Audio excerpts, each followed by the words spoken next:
Hey all, this is Madison and Reed with Twin Rivers Music Scene. We are here at Dusty Vaquero Days in Gillette, Wyoming with Ross Cooper. He just landed in Gillette and is sitting down to talk with us. So thanks for making this like basically your first pit stop. Thanks for having me. Yeah. Well, I had to eat a sandwich first. Okay. But I mean, yeah, y'all are Right, my. at least you can Yes. eat Yeah. Yeah. So you were a bronc rider, correct? Yes, ma'am. How did that lifestyle of being a cowboy translate into your music that you put out? Great question.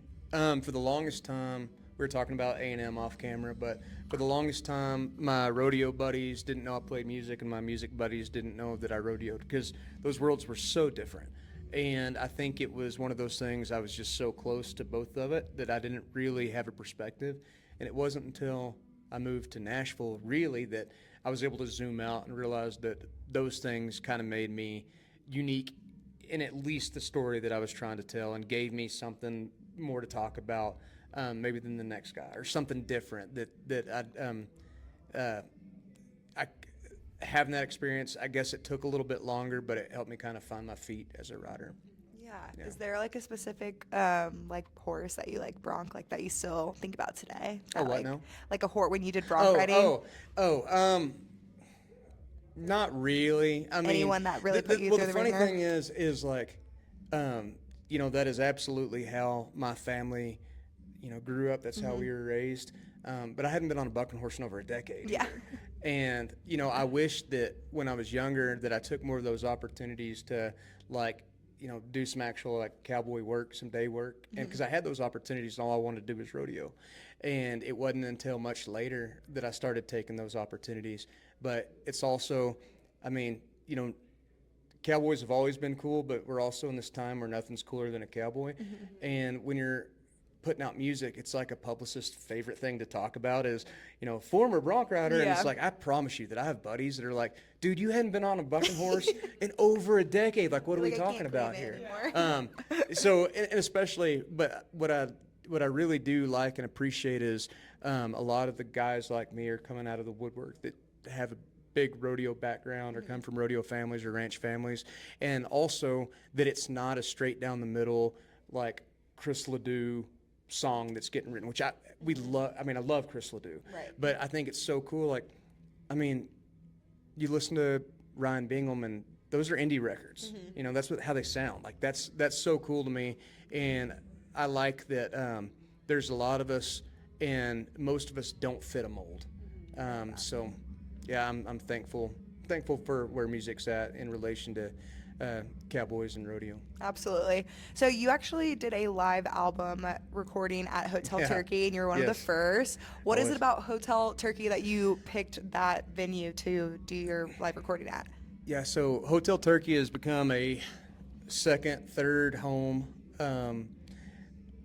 I don't know how to explain. Have you been yet? I haven't, so I Okay. would love for you if you could try to describe Well, the atmosphere. So it's in the middle of nowhere. It's out in Turkey. It's an hour and a half from Lubbock and an hour and a half from Amarillo, on the edge of Caprock Canyon, and it's not easy to get to, really.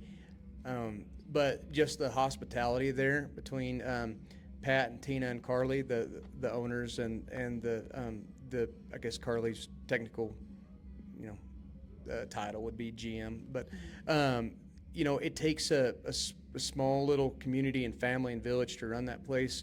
But everybody that stays there is just kind of on the same page and a equal, and it's this weird, cool place to where if you're playing, there'll be farmers, ranchers, and hipsters, and it's just and all these different people, and it'll be packed. It's a small town. There's 300 something people, and they serve over like 400, 500 steaks on Saturday night.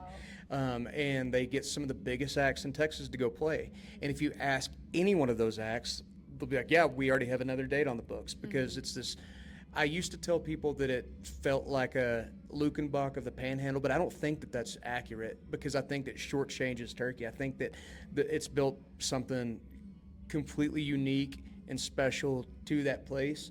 And it's a great representation of the people and that live there. And yeah, it's a little oasis out in the Panhandle, and That's yeah. awesome. I've heard a lot of great feedback from other artists that have played there, and that's so cool for them as a venue to have that reputation of like great hospitality, Yes, ma'am. where people want to drive out maybe like 8 hours in the middle of nowhere because they know they'll get treated well, and then Yeah. also the community really appreciates Yes, it ma'am. too. I mean, and you know, Tyler Halverson was living out there.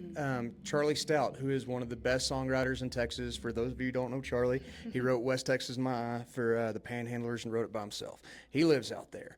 One of my favorite songwriters of all time, Ryan Colwell, lives out there. So there's something happening out there. And when you go out there, you can feel it.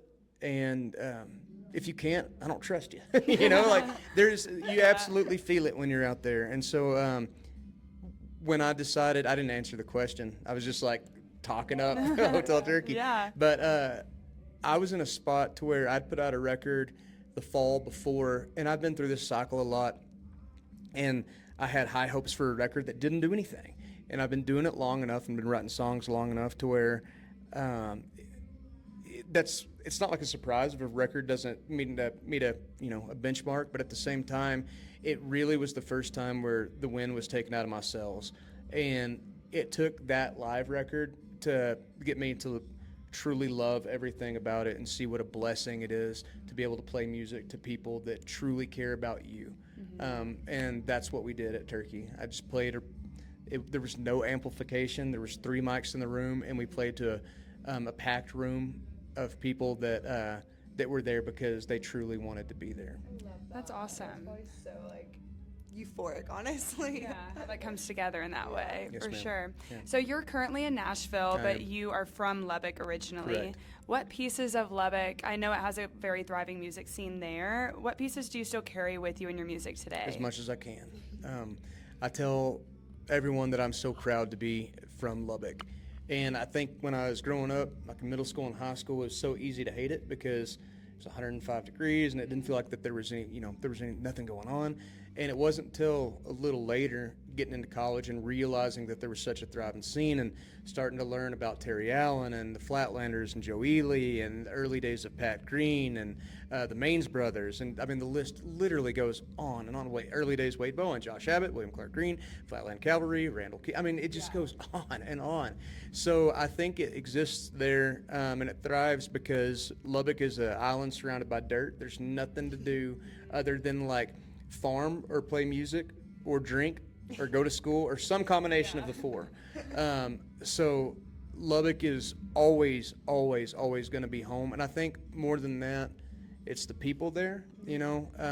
A town's a town, but the people that live there, you know, I could spot a West Texan if they walked through the door right now. We have our kind of own way of walking and talking, and I think that it takes a really tough person to live in Lubbock, and that might be why I'm not living there anymore. I'm not that tough.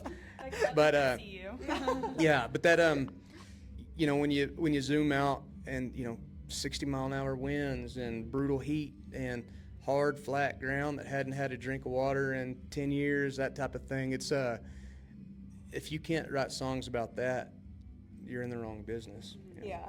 We have a lot of friends from the Lubbock area that are in New Braunfels, and they really, like, that's exactly how everybody talks about Lubbock. Yes, It's just ma'am. how you're describing it, so I think that's cool. We still haven't been out there. We need to go.